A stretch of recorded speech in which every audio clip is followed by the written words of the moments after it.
In this video, we'll be going over IRS Form 172, Net Operating Losses. So this is a relatively new tax form. This was released in December of 2024 for the 2024 tax year. You can use this to basically to carry forward net operating losses from year to year and then use them to deduct from taxable income on Schedule 1. So you would take the net operating result loss from a prior year, and then you would use it to offset income under line 8A from Schedule 1. So there are two parts to this tax form. There's part 1, which is the calculating for the current year net operating loss, and then part 2 would be the net operating loss carryover. So we'll go through each of these separately, and there are going to be lots of questions. Just know that if you're using tax software, then the calculations should be correct. If you're doing this manually, you're going to have to keep an eye on what is a positive number, what's a negative number, and there's not a lot of guidance in the form instructions or on the form itself. There are certain instances where it will say enter as a positive number, but there are also 24 plus 33 lines on this, so it can be easy to get confused. So we'll walk through this as an illustrative example. I don't have any guarantees as to the accuracy of this, and these are all kind of hypothetical numbers. So I'll walk through where situations where I don't think that the form instructions are really addressing this. I do believe that future iterations of this form will contain a little bit more detail about the instructions, but if you use compliant tax software, it should make these calculations automatically. So in part 1, we're going to subtract, and before I begin, so this form can be used by individual taxpayers. It can also be used by estates and trusts. So if you're looking, we're going to go over this example from the perspective of an individual tax return, Form 1040. If you're looking for guidance on an estate or trust, how you can do things differently, you can check out our article. The link is in the show notes, or you can go to teachmepersonalfinance.com, type in IRS Form 172 in the search bar, and you should see the article pop right up. So in part 1, in line 1, we're going to enter $30,000. This represents the adjusted gross income minus the standard deduction in this case, or itemized deductions. So basically we're backing out the deductions from the adjusted gross income. We're going to enter that figure here, and then we're going to see from there whether or not we have a net operating loss for the year. So in line 2, we're going to take non-business capital losses before any limits. We'll enter that as a positive number. Don't include any Section 1202 exclusions. We'll get to that further on down in the form. Line 3, non-business capital gains, again, without regard to any Section 1202 exclusion. So in this case, we have $10,000 of losses. We have $5,000 of capital gains. And so if line 2 is more than line 3, we're going to enter the difference. If line 3 is more than line 2, we would enter the difference in line 5. So you should note that since both of these are kind of opposite of each other, there should be a figure in line 4 or a figure in line 5, but not both unless that figure is 0. So there's going to be a couple of iterations of that here. Just make sure that you have a figure in one or the other, but not both. Non-business deductions. This includes a lot of deductions that you would see on Schedule 1, such as IRA deductions, alimony, and then also health savings account deduction, which would be on IRS Form 8889, Archer MSA, IRS Form 8853, payments to a self-employed plan, such as a SEP, a simple IRA, or a solo 401k. And then most itemized deductions on Schedule A, except for casualty and theft or state income tax on trader income. So we're going to take those deductions, add them back in as a positive number, and then we're going to, in line 7, address any non-business income other than capital gains.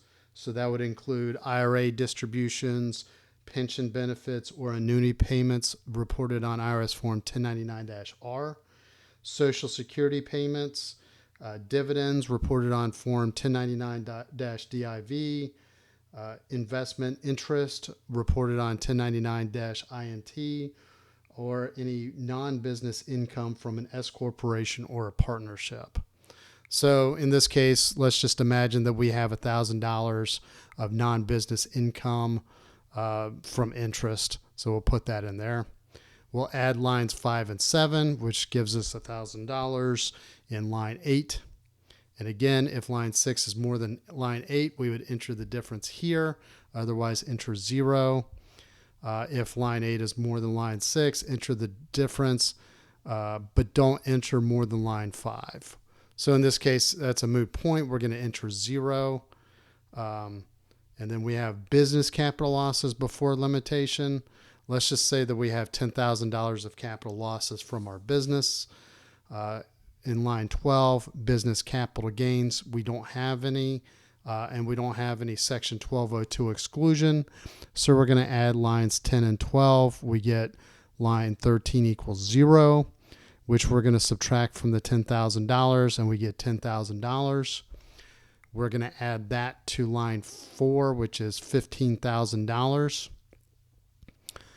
Now we're going to enter the combined net short-term and long-term capital loss from Schedule D.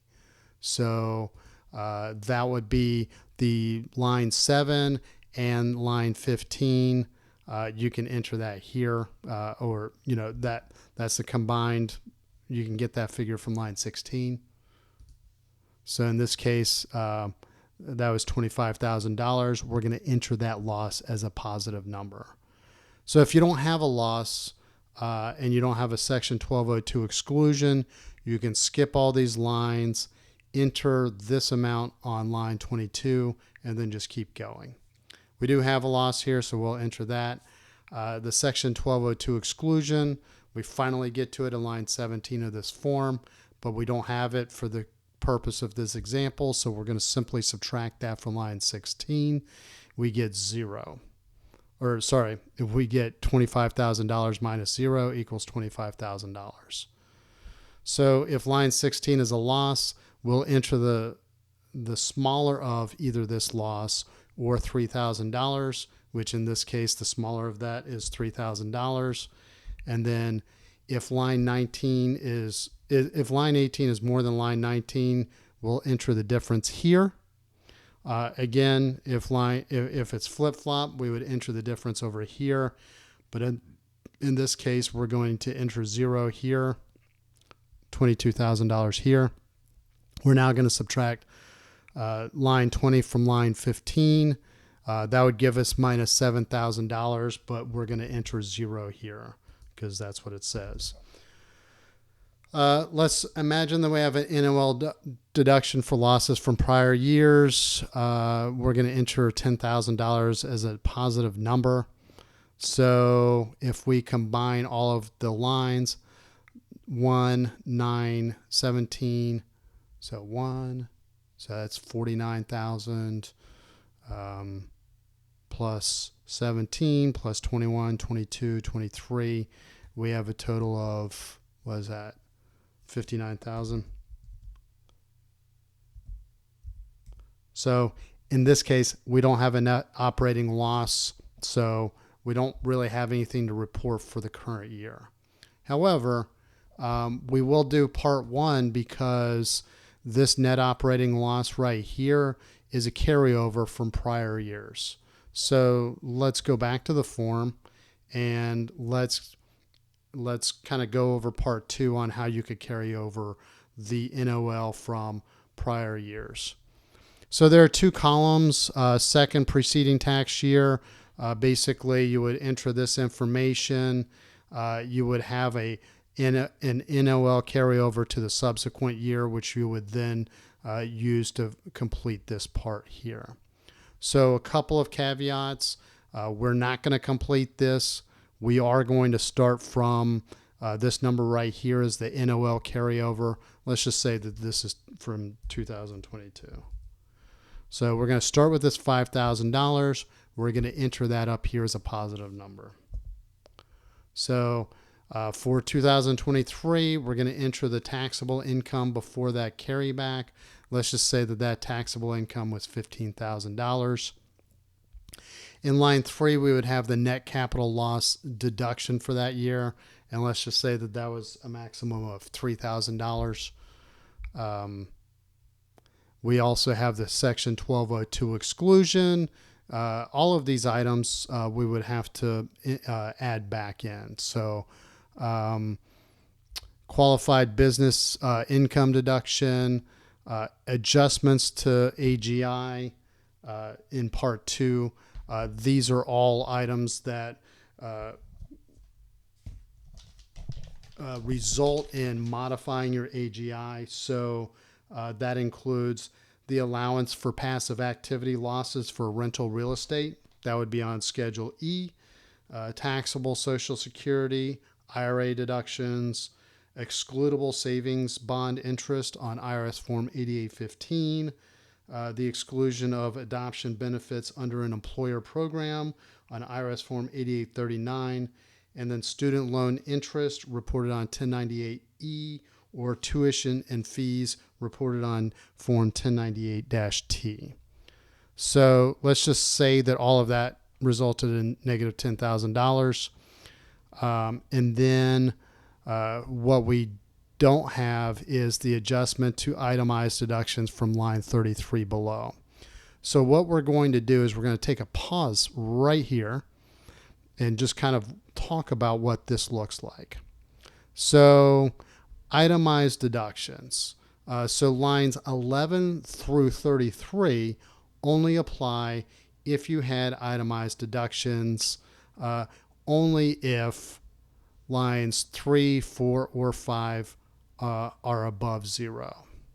So let me just double check these instructions. We've got,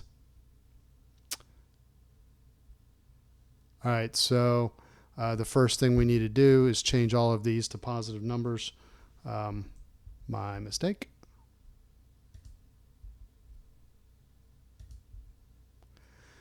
So we're going to go through and adjust all this.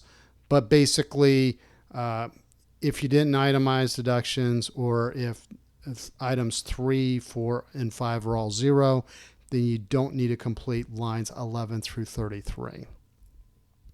So in that case, that would be 0. We wouldn't enter anything on line 8 unless you're in a estate or a trust. And then in this case, you would just add everything.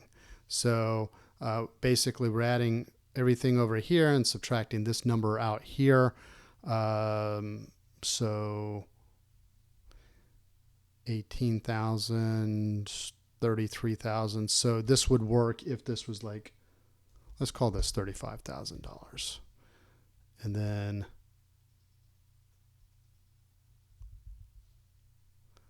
$22,000, $27,000, $28,000. Let's call that $28,000, right? So now we can subtract this. $35,000 minus $28,000 equals $7,000. Actually, we're subtracting this NOL deduction.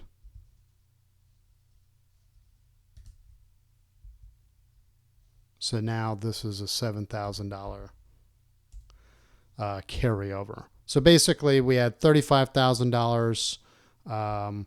We had all of these adjustments that we needed to bring back in here. So the $35,000 is eaten up by this taxable income plus all of these add backs down to line 20, down to the $28,000. So that offsets all of this NOL deduction except for the $7,000 here.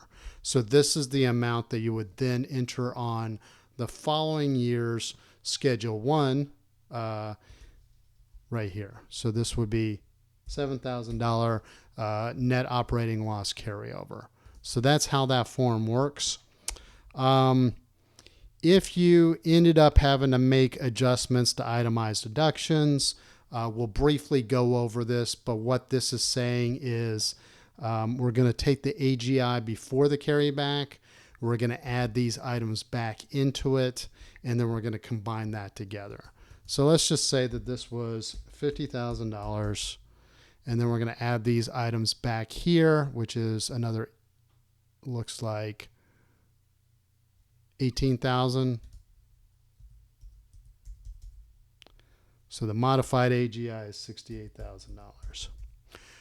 So most of these, the medical and dental expenses, let's just say that we had $5,000 of expenses. So this would be after the AGI limitation, which is the 7.5%. You can claim anything above 7.5% of your adjusted gross income. So you have to make that adjustment for the modified AGI. So if the amount that you were allowed to take after 7.5% of AGI was $5,000, but the amount that you had before that limitation was $10,000. And again, do the math to figure out what that floor looks like. We're now recomputing. So this would be the old $5,000 deduction. We're now going to combine the $68,000 by 7.5%. That gives us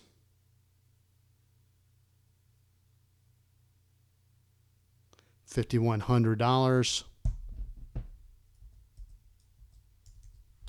And we're going to subtract the line 16 amount from the line 15 amount. So instead of the original $5,000 deduction that we originally reported, we're now reporting a $4,900 deduction.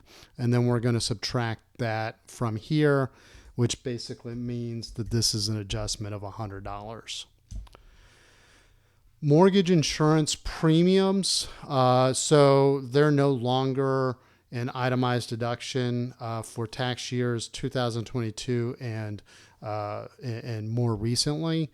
And you do need to account for the mortgage insurance premiums based on adjusted gross income. There is a separate worksheet in the form instructions that you would use to calculate that.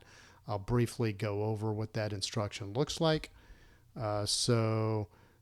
This is the worksheet right here, and we'll put a link to a video that we've created about that worksheet. So you're basically taking the mortgage premiums from before, and then you're going to recalculate them again based on AGI. So let's just say that it was maybe $10,000 before, but we're kind of in the middle of the phase out, and I'm just using this number here. So that would be a $2,000 adjustment. But you would really need to know whether or not the worksheet applies to your situation. Generally speaking, just looking at the instructions, it applies to people whose income is $100,000 or more, and then the phase out would be at the $110,000 level. So real quickly, if your income is below $100,000, you don't really have. So this line 13 amount is this income figure right here, the modified AGI. So this taxpayer wouldn't necessarily need to worry about it. If the taxpayer was at 108,000, then this would be basically flat in the middle of the phase out. And then if this was more than 110,000, then you wouldn't be able to have, you would basically have all of this canceled out, and it would look like this. So that would be the adjustment, an adjustment from $10,000 down to zero. So we're going to now carry over the line. So this, let's go back to 68,000, and let's just say that there's no adjustment here because we're able to take the full $10,000. So now we're going to take the $68,000 here.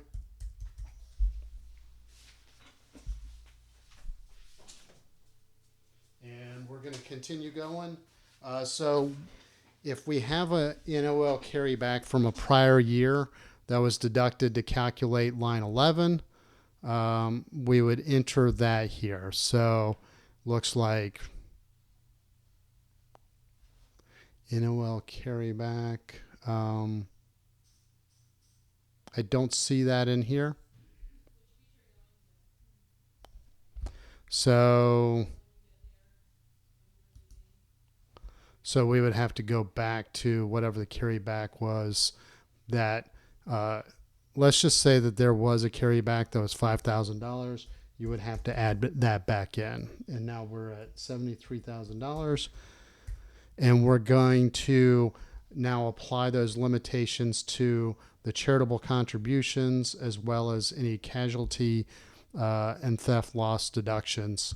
The charitable contributions, we would need to go to the form instructions, recalculate those based on whether or not you had any items of or deductions based on AGI, and whether or not you had any amounts here that was a positive number. So if we had to use an NOL to get to this number, we're going to have to recalculate any change to the charitable contributions. So let's just say that this was $10,000 here, but then when we recalculated it, it ended up being $9,500, and there's an adjustment of $500.